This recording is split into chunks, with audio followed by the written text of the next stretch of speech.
Okay, welcome to With Love to Cousens Commentary.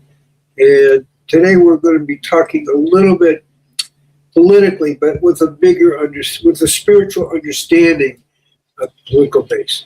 But what we always like to do is start out with a little dancing, which kind of helps merge the heart and the mind and bring us together into the oneness.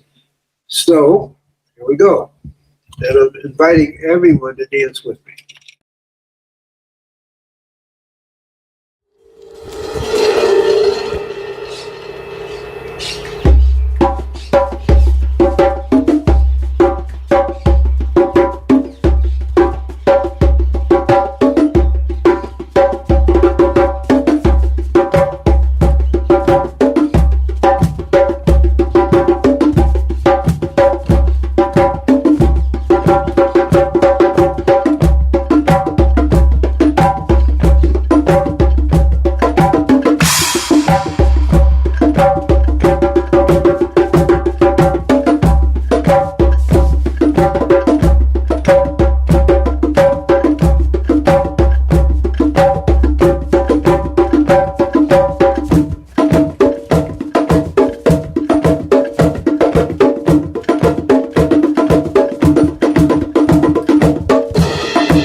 Okay, welcome to With Love.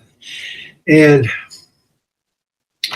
we're going to take a different angle in helping us understand what the Iranians are doing. And let's start with the fact that they're acting in prophecy. But there's two levels of prophecy. In their mind,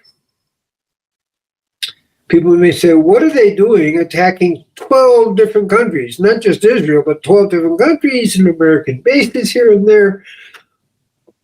And really, they've killed, since the last 47 years, they've killed about 800 Americans in their different attacks. What are they doing? Particularly in the present situation where it looks like they're really having a mass disaster happening. What's going on?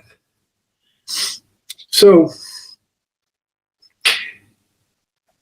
from their prophetic perspective, that's what we really have to do, because it's respectfully understanding what they're thinking. I may not agree with it, but what they're thinking is that their prophecy is that through enough chaos, when the world turns into chaos, the Mahdi, which is like the Messiah, will come, and the world will turn into Islamic-controlled world.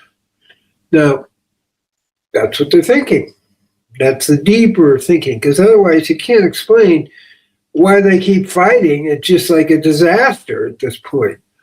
You know, that's not a war that they can exactly win. So, and why they don't even want to negotiate. So they're creating chaos. Why attack 12 countries? Why attack Saudi Arabia and Dubai and Bahrain, and it's on and on. Okay. So that begins to help us understand where they're coming from. Okay, which I respect that they're coming from that way, but I obviously don't agree with it. It's creating chaos, and chaos with the big dark side part of it. Now, the other kind of prophecy that's been around for like 2,500 years was that Israel would return, as it has in 1948, and they would do battle with Persia. Persia is Iran. Okay, they're not a Islamic country. I think it's important to understand it's Persia, and they have their own sets of different religions, and of course, the Islamic world is dominating that. The Shiite has been dominating that for 47 years. But prophecy from another angle, a kind of world prophecy, or let's say Western world prophecy, takes us back to the land of Israel being reactivated in 1948. And in Zechariah 12, it describes, after great mourning, kind of a liberation where we will move into a messianic area, a messianic time. So they're talking Messiah too. And Jeremiah 30, verse 7, same kind of thing. From this battle, from this struggle, once Israel has been reinstated as it has, where I don't think any nation has ever been reinstated at this level, it will then move us into the 1,000 years of peace. So we have the war of prophecy. It appears that Iran's move to create chaos is turning out to be very limited. They're going to keep doing it. They're going to have a few attacks in the U.S. Israel, there's a few things going on. But basically, on a military level, they've been defeated, okay? And they've created destruction, particularly in places like Tel Aviv and a little bit in Jerusalem, but they haven't really created chaos at all. It's probably really frustrating for them. So there's another little thing that was going on, and it was called Purim.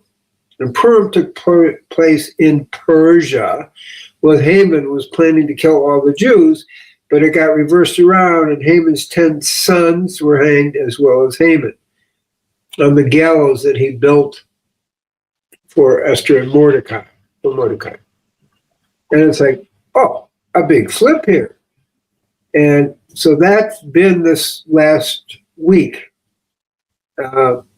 where that's happened. So here we are playing it out again. This time instead of Haman and Mordecai, we're looking at this. This also happened prophetically. The German generals, when they were on the trial after they lost the war, the 10 generals said that they were the sons of Haman because they were all hanged and defeated. So now we have 1948, we have the prophecy fulfilling itself, and this prophecy of 2,500 years ago actually playing itself out. And the chaos that they hope to create, the Persian chaos, isn't exactly looking like that's happening. A few type of, explosions here and there isn't really doing it. So we have the war of the prophecies, and simply at this point, looks like the Iranian prophecy will not prevail. The Mahdi will not come, and we're moving towards, with the prophetic statement that the West will defeat, Israel will defeat Persia. That's what's going to happen, and then that's going to enter us into the beginning. Transition to the 1,000 years of peace. So that's really good news. And it kind of makes sense of it, because otherwise you look at, why are they shooting at 12 different nations? It's like, what's going on here?